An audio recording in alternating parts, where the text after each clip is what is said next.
Hello friends, my name is Sumant और आज हम लोग डिस्कस करेंगे Ken Betwa river linking project के बारे में।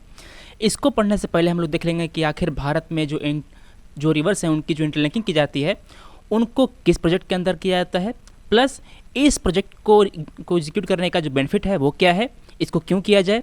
फिर हम लोग उसके बाद केन बेतवा प्रोजेक्ट के बारे में देखेंगे, उसके जो बेनिफिट्स हैं, उसके जो क्रिटिसिज्म है वो देखेंगे। इसमें ये कहा जा रहा है कि ये जो प्रोजेक्ट है वो पन्ना टाइगर रिजर्व के कुछ पार्ट को सबमर्ज करेगा, तो हम लोग इस टाइगर रिजर्व के बारे में पढ़ लेंगे थोड़ा सा। फिर हम लोग अंतिम में ये देखेंगे कि इस प्रोजेक्ट में जो क्रिटिसिज्म की जा रही है उसका क्या क्या सोल्यूशन ऑफर किया गया है। तो चलिए देखते हैं। दोस्तों, भारत में नदियों को इंटरलिंक किया जा रहा है NRLP, national river linking project के अंतर्गत। इसका पुराना नाम है नेशनल पर्सपेक्टिव प्लान। इस प्रोजेक्ट के अंतर्गत जो वाटर सरप्लस बेसिन है, वो नदियाँ जिसमें वाटर सरप्लस में है, पानी उसमें से वाटर डिफिसिट बेसिन में भेजा जाएगा। मतलब कि जिस नदियों में, जिस बेसिन में पानी कम है, उस नदियों में पानी भेजा जाएगा सरप्लस बेसिन वाले से। इस प्रोजेक्ट के अंतर्गत 30 लिंक क्रिएट किए जाएंगे, करीब 30 प्रोजेक्ट होंगे। इस 30 में से एक है Ken Betwa river linking project. इसके बारे में हम लोग आज पढ़ेंगे। इस प्रोजेक्ट के अंतर्गत 37 रिवर्स को लिंक किया जाएगा। इसमें आखिर करेंगे क्या, इसमें हम लोग कैनाल्स बनाएंगे। ये कैनाल 2 रिवर को लिंक करेंगे। पहला रिवर हो गया ऐसे, दूसरा रिवर हो गया ऐसे। इन रिवर को लिंक करने के लिए बीच में एक कैनाल बनाई जाएगी ऐसे। दोस्तों, इस प्रोजेक्ट के NRLP के 2 कंपोनेंट है। पहला कंपोनेंट है हिमालयन कंपोनेंट, दूसरा कंपोनेंट है पेनिसुलर कंपोनेंट। हिमालयन कंपोनेंट के अंदर जो हिमालयन रिवर्स हैं उनको लिंक किए जाएंगे। इसमें करीब 14 लिंक बनेंगे, 14 प्रोजेक्ट बनेंगे। प्लस जो पेनिसुलर कंपोनेंट है उसके अंतर्गत 16 लिंक बनाए जाएंगे। टोटल कितना हो गया, 14 प्लस 16, टोटल 30 लिंक बनाए जाएंगे। अब हम लोग के दिमाग में सवाल आता है कि आखिर हम इन रिवर्स को इंटरलिंक क्यों करें, क्यों हमें लिंक करना चाहिए इन दोनों रिवर को, क्या प्रॉब्लम है। तो प्रॉब्लम ये है दोस्तों कि हमारे देश में अक्सर ये देखा गया है कि कोई रीजन जो है वो ड्रॉट से पीड़ित होता है और कोई रिवर है जो फ्लड से पीड़ित होता है। मतलब कि एक जगह सूखा होता है और दूसरी जगह बाढ़ आई होती है एक ही समय में, साइमल्टेनियसली।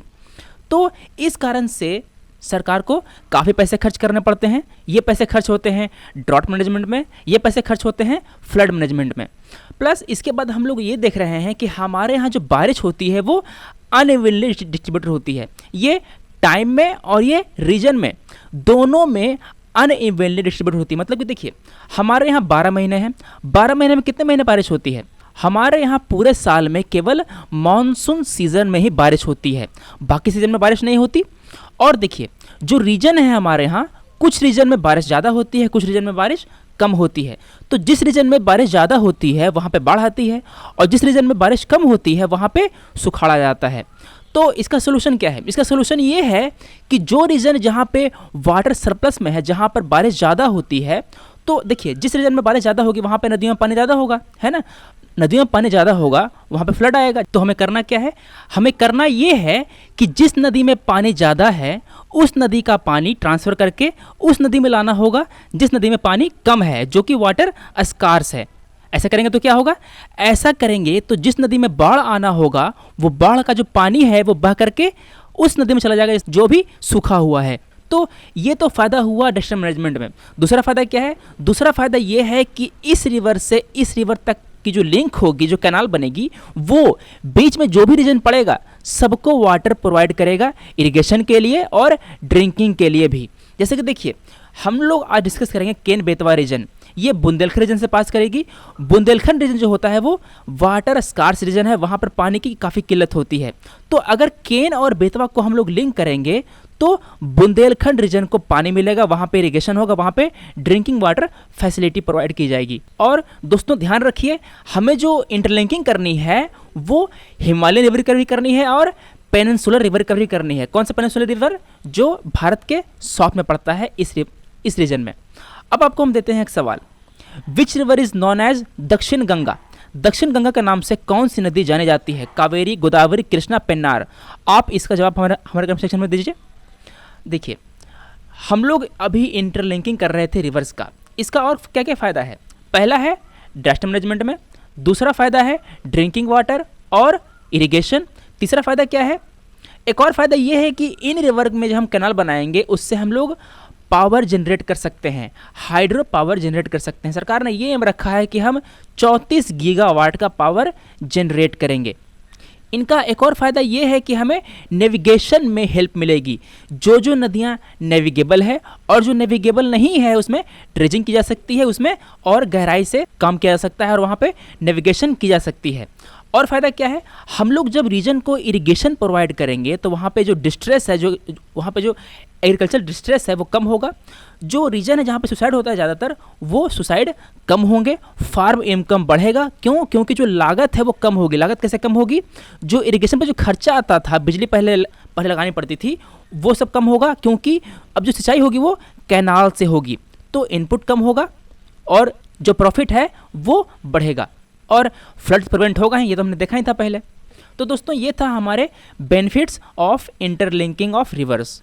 दोस्तों नेशनल रिवर लिंकिंग प्रोजेक्ट के तहत हमें जो 30 लिंक बनाने हैं उसमें 14 लिंक है हिमालयन कंपोनेंट का पार्ट और 16 लिंक है पेनिनसुलर कंपोनेंट का पार्ट।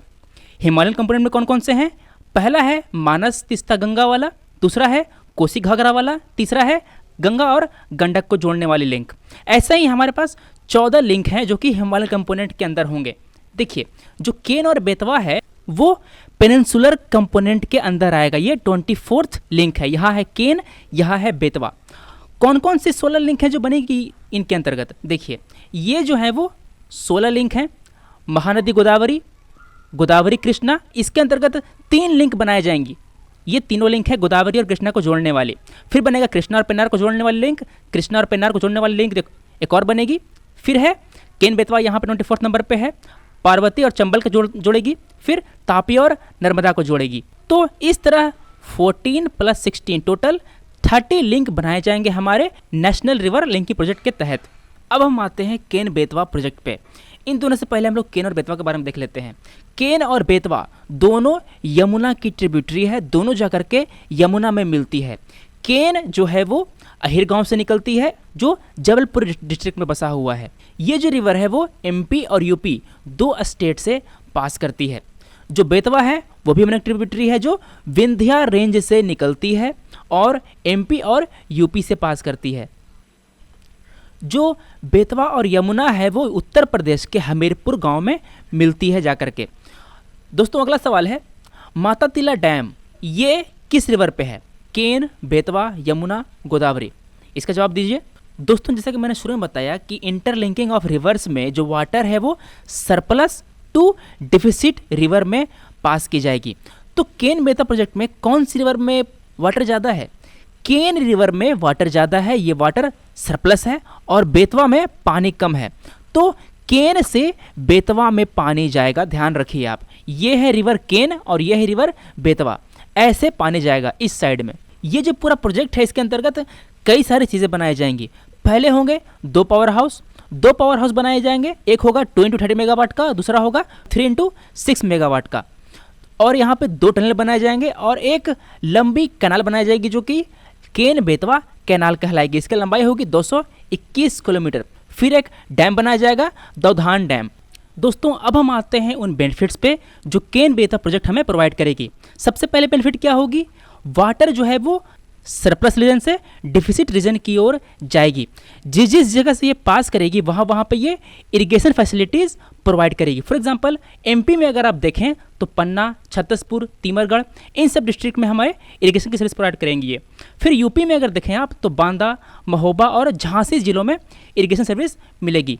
और इसका सबसे बड़ा फ़ायदा ये कहा जा रहा है कि बुंदेलखंड रीजन जो कि ड्रॉट प्रोन है, हाईली ड्रॉट प्रोन है, यहाँ का करीब 7 लाख हेक्टेयर का जो एरिया है इसको इरिगेशन प्रोवाइड करेगी। ड्रिंकिंग वाटर तो मिलेगा ही मिलेगा और 78 मेगावाट का पावर भी जनरेट होगा। 2 × 30 ये देगा पहला पावर प्लांट, ये हो गया 60 मेगावाट का, और एक और था 3 × 6 का 18 मेगावाट। टोटल कितना हो गया? 78 मेगावाट की बिजली ये प्रोवाइड करेगा हमारा केन बेतवा प्रोजेक्ट। दोस्तों अब हम आते हैं क्रिटिसिज्म पर। इस प्रोजेक्ट में कई सारे हर्डल्स हैं। पहली हर्डल ये है कि लोग कह रहे हैं, जो हमारे जो एनवायरमेंटलिस्ट हैं वो कह रहे हैं कि ये जो प्रोजेक्ट है वो पन्ना टाइगर रिजर्व को सबमर्ज करेगा। इसके जो 4000 हेक्टेयर पार्ट हैं इनको सबमर्ज करेगा। टाइगर रिजर्व है ये तो यहाँ पे थ्रेट टाइगर को ही आएगा। इसके अलावा जो घड़ियाल हैं, जो हाइनाज हैं, जो वल्चर हैं, उनको भी थ्रेट आएगा। क्यों? देखिए, जो डैम बनाया जाएगा उससे रीजन सबमर्ज होगा, जो वल्चर्स हैं उनका हैबिटेट नष्ट होगा, इनका भोजन नष्ट होगा। मगर कुछ लोग ये कह रहे हैं कि जब नया पानी आएगा तो वो हर्बीवोरस को ड्रॉ करेगा, जो शाकाहारी हैं उनको ड्रॉ करेगा। फायदा क्या होगा? जो टाइगर हैं, जो वल्चर्स हैं, उनको भोजन मिलेगा। देखिए, 3 तरह के जीव होते हैं, हर्बीवोरस, कार्निवोरस और ओमनीवोरस। हर्बीवोरस होते हैं शाकाहारी, कार्निवोरस होते हैं मांसाहारी, और ओमनीवोरस होते हैं जो दोनों खाते हैं, जो शाक भी खाते हैं और मीट भी खाते हैं। जो पन्ना टाइगर रिजर्व है वो एमपी में है।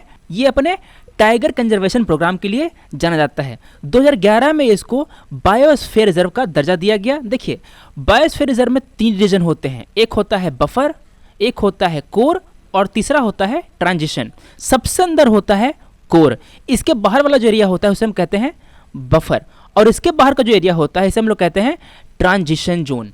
इसके अलावा जो क्रिटिक्स हैं वो ये भी कह रहे हैं कि जो एमपी को जो वाटर प्रॉमिस किया गया है वो वाटर नहीं मिल पाएगा। बुंदेलखंड को भी जो वाटर प्रॉमिस किया गया है उतना वाटर नहीं मिल पाएगा। इसके अलावा जो फॉरेस्ट लैंड है उसको क्लियर करना पड़ेगा। जो एनिमल्स हैं, जो इंडेंजर एनिमल हैं, उनको भी फर्क पड़ेगा, और जो फार्मर हैं उनको भी रिलोकेट करना पड़ेगा। तो ये सारे इश्यूज हैं इन केन बेतवा प्रोजेक्ट के अंतर्गत। एमपी सरकार ने ये ऑफर दिया है कि जो जंगल जो डूबेंगे, जो सबमर्ज होंगे, उनके लिए हम आपको अल्टरनेट फॉरेस्ट लैंड प्रोवाइड करेंगे। 4000 डूबेगा, हम आपको 8000 की ज़मीन देंगे कंपनसेशन के रूप में। तो दोस्तों, ये था हमारा केन बेतवा प्रोजेक्ट और इंटरलिंकिंग ऑफ रिवर। हमेशा की तरह अब हम आपको देंगे कुछ सवाल जिसका जवाब आपको हमारे कमेंट सेक्शन में देना है। पहला सवाल है, which river is known as Dakshin Ganga? दक्षिण गंगा के नाम से कौन सी रिवर जानी जाती है? कावेरी, गोदावरी, कृष्णा, पेन्नार। ये मैंने आपको पहला सवाल दिया था। दूसरा क्वेश्चन था, माता तिला डैम किस रिवर पे है? केन, बेतवा, यमुना, गोदावरी, आपको बताना है। तीसरा सवाल, जोग वाटरफॉल किस रिवर पे है? तुंगभद्रा, शरावती, कोयना, नेत्रावती। किस पे है जोग वाटरफॉल? आपको बताना है। चौथा क्वेश्चन, पेनिसुलर रिवर में से सबसे लार्जेस्ट, सबसे बड़ी रिवर कौन सी है? गोदावरी, महानदी, कृष्णा, कावेरी, कौन सी आपको बतानी है। पांचवा सवाल, धुआंधार फॉल किस नदी पे बसा हुआ है? धुआंधार फॉल किस नदी पे बसा हुआ है? नर्मदा, तापी, साबरमती, माही। ये आपके 5 सवाल हैं, इनका जवाब आप हमारे कमेंट सेक्शन में दीजिए। आपको ये वीडियो कैसा लगा आप हमें बताइए। अगर आपके फीडबैक पॉजिटिव आएंगे तो हम आपके लिए ऐसे वीडियोज़ लाते रहेंगे। दोस्तों, हम लोग मिलते हैं अगले वीडियो में। अब thanks for watching, take care.